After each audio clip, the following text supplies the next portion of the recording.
Hundreds of Colorado high school students protested in the streets Tuesday. They were reacting to a new school board's proposal to promote patriotism and order. Arise News anchor Julian Phillips has that story. Hey, Julian. Yes, Debbie. Ken Witt is president of the Jefferson County, Colorado Public School Board of Education, and he joins us by Skype. Well, he's going to join us by Skype in just a minute. Absolutely. Obviously, that's wrong here. And what we're talking about here is a story about a school board in Colorado that might change how they teach their children by omitting certain information here. And we're going to go straight to a package on that right now.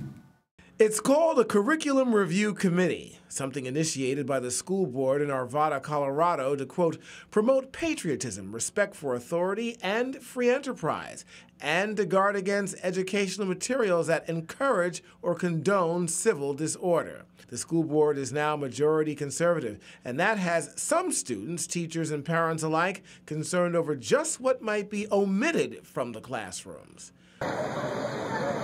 Hundreds of students protested in high schools across the Jefferson County School District, and the teachers' union forced 2 high schools to close last week by calling in sick. Perhaps even more telling was the announced resignation of the school's district superintendent, who after 12 years on the job says the new school board reportedly did not trust or respect her.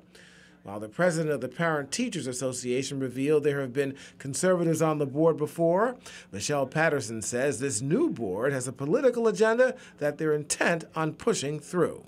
Meanwhile, the new school board has drawn praise from the Americans for Prosperity Colorado, a conservative group affiliated with the Koch family foundations. Now, Ken Witt is president of the Jefferson County, Colorado Public School Board, and he basically says that at this particular point in time that, you know, there's nothing that's been set in stone. They may even change some of the language, and that perhaps these are certain allegations that may be they're probably not founded. Debbie? Yeah, what does the ACLU have to say about this? Well, you know, basically in Colorado, there is in the Constitution there, local school boards do have the power to determine curriculum. In this particular case, though, well, what they're saying is there's only one person on the school board right now sent an email for a proposal. And while it's a proposal, there's not much they can do about anything about it in terms of its legality. But the issue here for them is the language of this email.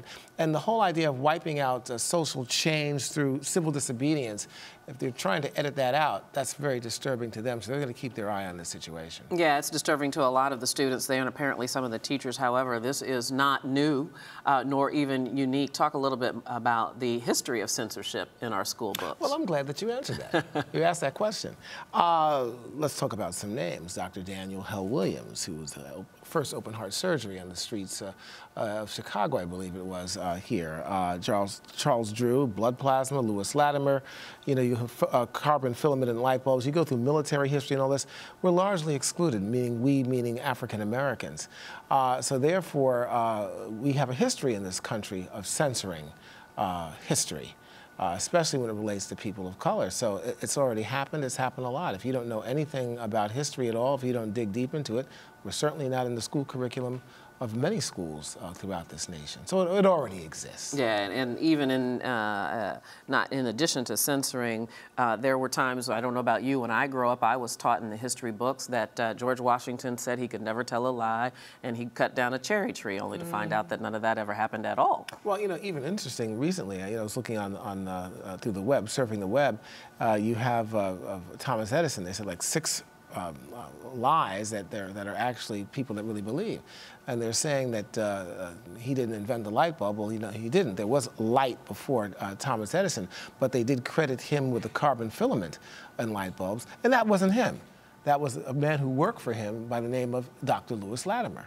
So again, lies, censorship, American as apple pie. Very disappointing. As American as apple pie. All right, Julian Phillips, thank you very much. You're welcome. All right, for the 3rd time, Ken Witt is the president of the Jefferson County, Colorado Public School Board of Education, and he is joining us from Colorado via Skype. Are you there, Ken? I am. Okay, I hear you on the phone then. Thanks for standing by. I do appreciate that. So let me just make sure, I want to make sure that we are having a conversation based on what's accurate. So this is what's being reported. It says that this proposal was to establish a committee to regularly review text and course plans, starting with AP history, to make sure materials, quote, promote citizenship, patriotism, essential and benefits of the free market system, respect for authority, and respect for individual rights. Bear with me a little more, and that don't encourage or condone civil disorder, social strife, or disregard of the law. So let me start off right there. Is that an accurate portrayal of the proposal for reviewing the curriculum? Well, I think there's two things omitted, but those words, most of the words you quoted were in the second paragraph, and I think that was directed specifically at a consideration of the new AP U.S. history curriculum that was rewritten by the College Board last year, and I think the proposer was trying to motivate making certain that we take a look at that curriculum and make sure that it's balanced. And what were there particular concerns about that curriculum that would prompt this type of proposal? Well, so I think the best way to consider this is from the framework of, number one, in Colorado, school boards are responsible for curriculum. By Article 9, Section 15 of our Constitution, local school boards are responsible for instruction and the materials that deliver that instruction. So we have to make decisions on curriculum on a routine basis.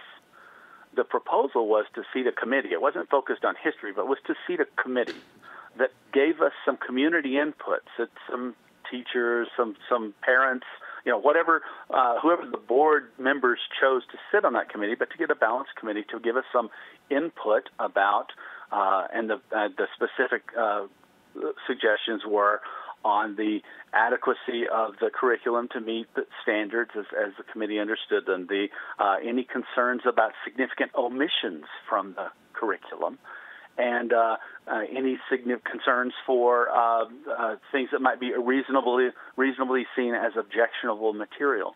The idea was to make certain that the community has an opportunity to give some input into the curriculum review process.